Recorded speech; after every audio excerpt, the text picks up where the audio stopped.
Hey, welcome back everyone, Gobi Cheese here. And last time we got up to this bonfire here, and we didn't really beat any bosses, but did go some ways to get here, I guess. Anyhow, our goal now is to make our way to Seath the Scaleless and take him out, pretty much.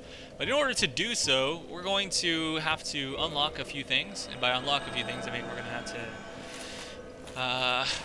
to get through this damn archive place, and I hate this place so much. This is why I wait until the end to do this, you know, to make sure I have enough of vitality and stamina and all that crap to not. Damn it! Get out of the way! Let's break this stupid table. Ah! Oh man, I hate all the obstacles here too. Well, if you break them first off, and you start to die, then they'll be broken. What? Damn it! Getting shot with arrows and spell. See, this is what I'm talking about. This is what. Holy crap! How am I still alive? Goodness. Alright, so let's pay attention so we don't get ourselves killed. Alright. Generally, you can just run past all these guys. I guess I was just kind of goofing off. I'm just gonna... let's reset, alright? Let's reset this. This is not... It's not that bad. Alright, so let's run through the middle here. And right around the other side of these guys. If I just roll right here, I should be able to get past... Ah, he's gonna block. Really? Yeah, he's really gonna do that. Alright, you know what? Screw you, buddy. Screw you, buddy. We're gonna run past him. If you go to the left here, this is where we need to go, and head this direction, you'll be able to see the area that we originally came from, you know, right when we ran past those metal boards. Damn it. This is why I like to have heavy armor for this part, because it's almost guaranteed that I'm gonna get hit with, like, a ginormous amount of crap. So, if I run down here, you'll see...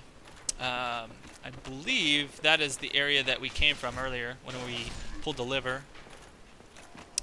And I'm just going to go ahead and run through for now and grab a few chests and stuff like that, because I believe there's some either some twinkling titanite or some other stuff like that. Nothing extremely important, but I don't know. I don't usually grab chests and stuff in this playthrough. But for now, I'll go ahead and show you guys just a couple of things. Twinkling titanite right there. And screw that dude. Let's run past him. It's an Estus flask just for now. Okay.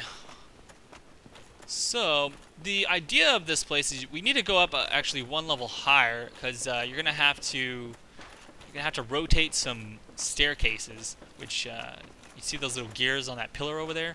That is, I don't know, some kind of mechanism that rotates these staircases. Which I don't know, it's kind of interesting. So, a bit more Twinkling Titanite. This is nice if you have an item that only allows you to use Twinkling Titanite to upgrade. There's actually a lot of armor and weapons that use only Twinkling Titanite. So, those are good to just pick up. Otherwise, you're going to have to spend a lot of souls to buy them yourself. Oh, nice! You've all lined up perfectly for me. So, you can pull that lever right there, and you'll see the little... there we go. You'll see the little thing that we use to get back up to see the Scaleless. So, if for some reason you didn't use a Ring of Sacrifice, and you haven't died since you got to Seath, and you want to go get your souls back, then this is how you're going to do it. You're going to go all the way back up here, and blah, blah, blah, do all this crap. Also, eventually you're going to need to come back this way if you are doing the storyline with the Wizard, because he is he's in that area. Well, I'm not actually going to go there. I don't even know why I'm running this way. I'm just trying to explain to you what you're eventually going to have to do, and I'll explain a little bit more of it later. But after you beat Seath the Scaleless and you've done the Wizard storyline stuff, which I'll again talk about in just a little bit, you're going to head back up that area, and he'll be waiting in there, and he drops a really good catalyst that you're going to be using as a magic user. So, all right, just wanted to point all of that out for now. If you're a little bit confused and you are using magic, you might consult the wiki. It'll explain a little bit more, but I'll at least give you the overview of how to do all that stuff here in just a second when I run past the areas. Alright, so for now, though, let's go ahead and move on to what we actually need to be doing, which is going up the staircase to the 3rd level here. And you need to be careful. There's going to be a magic guy right there, so try and serpentine pattern, not get hit by that crap. Or you can just around the corner here. Take this guy out for now because he will be annoying to me in just a second, and I'm going to let these guys catch up to me. Take them out. I'm going to have to run past these 2 bow users while dodging spells from the backside, so hopefully I don't get pelted by that. He hasn't actually shot at me yet, so that's good. Alright, so up this staircase here, there is a lever that you can turn, or I guess a handle, And this will rotate the staircases both from right here and on the other side. So there's actually some staircases in the other room that we need to access as well. Now right there, if you look down, there's a chest. And in order to get that chest, you have to jump off of this platform while it is rotating, and you'll land on top of the bookshelf.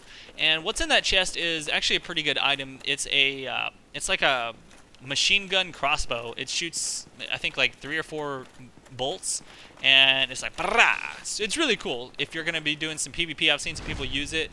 Not very often, to be honest. It does take quite a bit of skill. It's better for invasions rather than like dueling and things like that, but it can catch some people off guard, and it's really interesting if you add some like elemental damage to it and different things like that. So just something to consider if you want to grab that. If you're a completionist and you want to get everything in the game, that is how you do it. Alright, let me see if I can recall if I need to do anything else over here. I don't think so, but sometimes I get a little bit turned around on where I need to go on this part right here. Alright, so there's the staircase over there. Now that it is rotated, it is facing the way I need to go, so I just need to flip down, whoop, just like that. And, damn it, stop shooting me, dick! This is annoying. Alright, let's see if I can heal myself before I get hit again. And roll under it, nice! And let's kill the channeler. Stab him in the dick hole, and we're good to go. So, I don't think... Alright, see, I think there might be a chest over here, actually. Yep. Wasn't sure, but I am correct. There's a chest. Is it Twinkling Titanite? No! Oh! Strong magic shield. I don't really know how useful that is. It does give you a lot of stability on your shield, so if you're a magic user and you're not strength-based, so you can't use great shields that have a lot of stability and you like blocking crap, then that gives you a temporary boost to your shield, but obviously you're going to have to use up an attunement slot in order to do so. So let's head this direction here and take out this channeler before he becomes an issue. And we're going to need to rotate this staircase as we are on it, because we need to get to the other side of level 2. And that is the goal here, to get to level 2. And this is actually where we came from, and I'm not going to go back that way for anything, so let's head back this direction and back up the staircase. So once you get up this little staircase, just turn the handle once again while you're on it and wait. Don't need to jump off midway here or anything like that, nothing fancy. Okie dokie, so ring around the rosy, pocket full of posy. Down we go, down we go.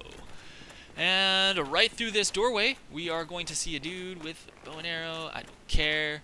So let's climb down here. Let's hit our roll button so we can get down faster. And this is the shortcut. So we don't have to do any of that crap ever again. So if you die beyond this point, you're going to be good because, well, as long as you push this lever anyways.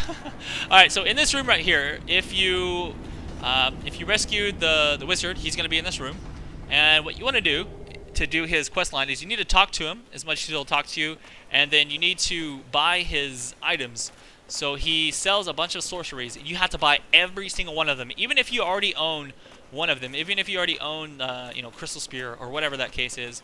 You need to buy all of them, and when you buy all of them, he'll start to unlock the other spells that you can get and whatnot. So you're gonna have to, I think once you buy all the items, I think you have to quit the game and come back, and he'll be there to sell. He's like going crazy or whatever from, he's got some madness from learning all this crap. I don't know, I can't remember the exact story. I've done it once when I played a magic character, so I always like to try and invade dudes, so I just click that every once in a while, so that's why I've been doing that.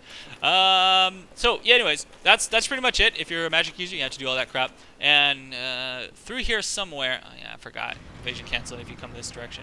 Now, one of these chests in this area here does contain the key for you to go back to that area where he was locked up in the, in that prison area. So let's see. One of these is also a mimic. I can't remember which one, but let's go ahead and just attack them all to be safe. Prism stones are nice for this area that we are about to travel to, but they are not necessary once you actually know where you're going and stuff. And you'll see what I'm talking about in a second. That is not the mimic. Okay, let's go ahead and grab the contents of this chest. Alright, there we go. So there's the tower key that you need for the previous area. Is this the mimic? Nope, that's not the mimic. What is in here? Oh, this is the Channeler waistcloth. This is a pretty good armor set. It's like a heavier one with a little bit of poise, but not so heavy that you need a giant amount of stamina to be able to use it correctly. Oh, there's the Mimic. Let's stab him a few times. Hopefully we don't get wrecked by him. There we go. This one actually is really tough. If he hits you, he's going to hurt you bad, from my experience. What? Are you kidding me? Oh, that's the worst spot for him to die. Are you serious?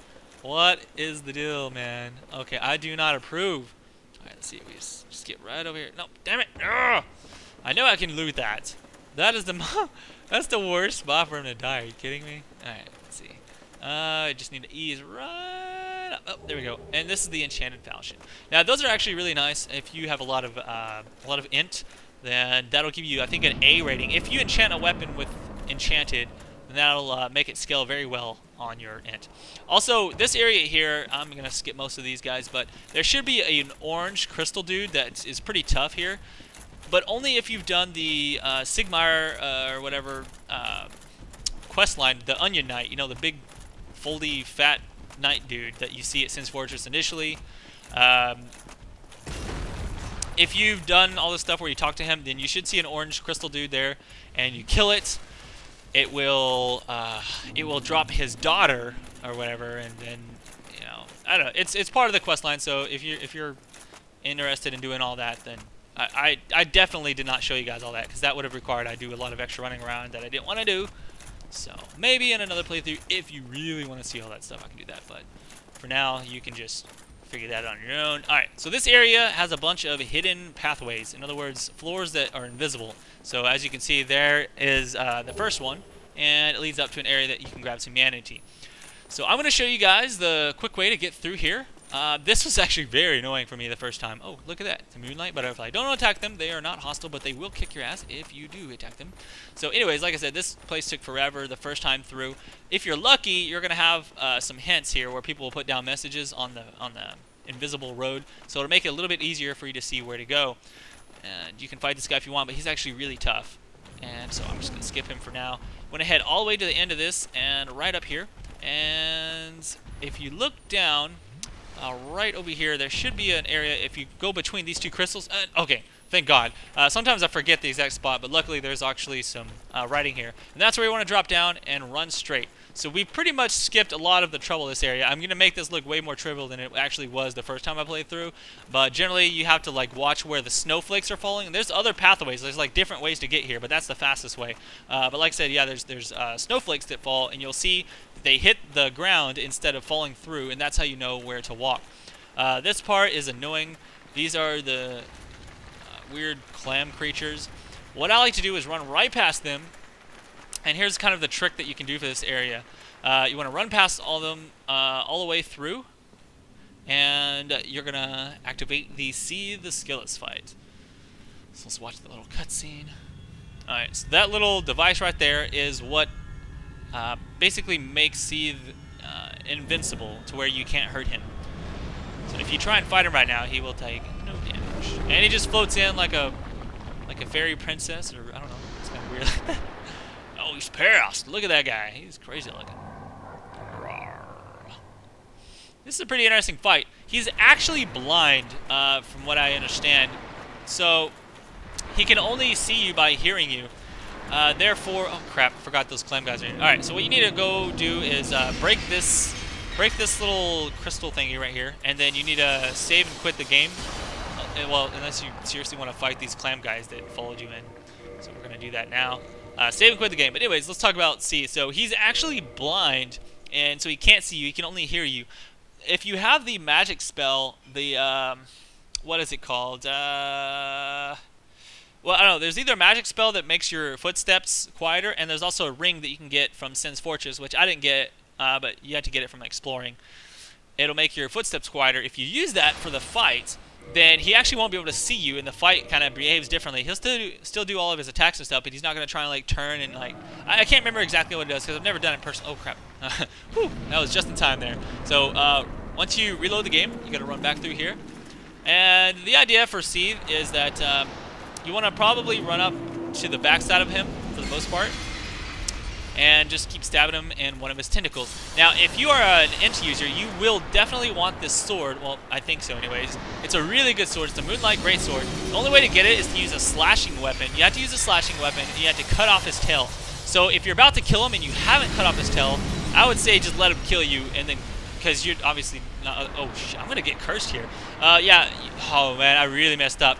You need to use some gear that has some curse resistance, otherwise you have a high chance of getting cursed by his little crystals that he shoots out. Hopefully I can avoid getting cursed.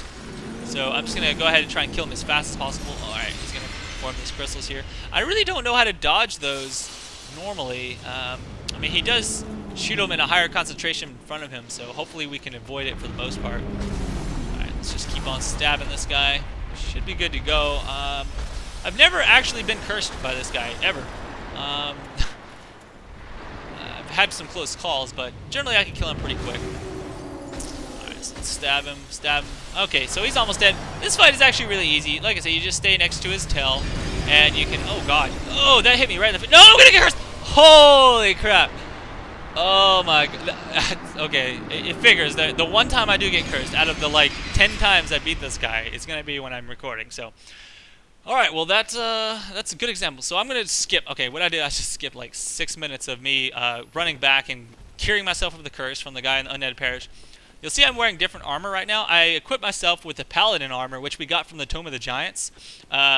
You only get the armor if you kill the Paladin guy by being human form by the end, but there is other armor in the game that has curse resistance, so... Either way, just make sure that you put on some stuff that has some curse resistance of some sort, and you should be fine for this fight. So I'm going to run right through these guys, as I do usually. Now, unfortunately, since I left the area, I'm going to... Let's see. Alright, there we go. Alright, so now we're back in the fight. Again, it's a really easy fight if you don't get cursed. As you saw in the last time I was here, I almost killed him. I mean, he was close to dead. But I just, oh God, just got tail whipped. Sometimes you will get tail whipped. You gotta be careful about that. See if I can avoid that happening again. It's just, okay. His health is not moving. Okie dokie. And you can see right there the curse is not really, okay. I forgot, let's see. There we go. Got the corpse back, so I don't want to die and like lose all those skills, or sorry, all those souls. I've got like 51,000 souls. Okay, so let's go ahead and break this thing before I feel like a retard for stabbing him more. As you can see, he takes no damage until you break this thing. Boop. Now, generally it stays broken, but I think because I left the area, it came back for whatever reason. And now it's pretty much just a battle of stabbing him and using Estus Flask occasionally when I get tail whipped. So the crystals, they don't do a lot of damage to you. It's mostly just the fact that they will curse you. That's the main problem. Now, I'm not doing a lot of damage. The Silver Knight Spear is starting to show its weakness, you know, as far as PvE content is concerned. I just I can't do a giant amount of damage with this weapon currently. It's not buffed up too much. It doesn't have the best scaling, and either way, it's still a good weapon to use in a lot of different situations where you don't need just raw damage. But for bosses, it's going to be good to have a better weapon. I just, for this playthrough, never really took the time to do that as of yet. I'll probably do it after this, to be honest. It's going to be a lot easier to max out one of my weapons once I can farm chunks from the last year, which I'll show you that probably in the next video or so. Anyway, Seath is about to die. As you can see, it's really casual fight once you get enough curse resistance. I'm getting kind of shoved around here, which is a little bit annoying. But there we go. Took him down. He's dead. And now we have the Bequeathed Lord Soulshard. Good times, man. Good times. Okay, so got me a bit of humanity. We can light up this bonfire here, and we're good to go. That's pretty much it, guys, for the last Soul Shard. So there's a lot of stuff we have to do now. We have the last fight, which I'm actually not going to do for a while. I have to go through all the DLC content and show you some of the secret areas that we've missed. So I'll probably go ahead and for the next episode, I think what we're going to do is talk about maxing out your gear, potentially, or maybe I'll do that a little bit later, but we do need to go back to Anor Londo and go to the Painted World of Ariamis, because that is the next... that is the next area that we need to head to for this playthrough. So, anyways, guys, if you enjoyed the playthrough so far, make sure you hit that like button and subscribe. Obviously, going to be doing a lot more in the future. So, thanks for sticking around. I'll see you around on the next one. Scuba Cheese. Peace out.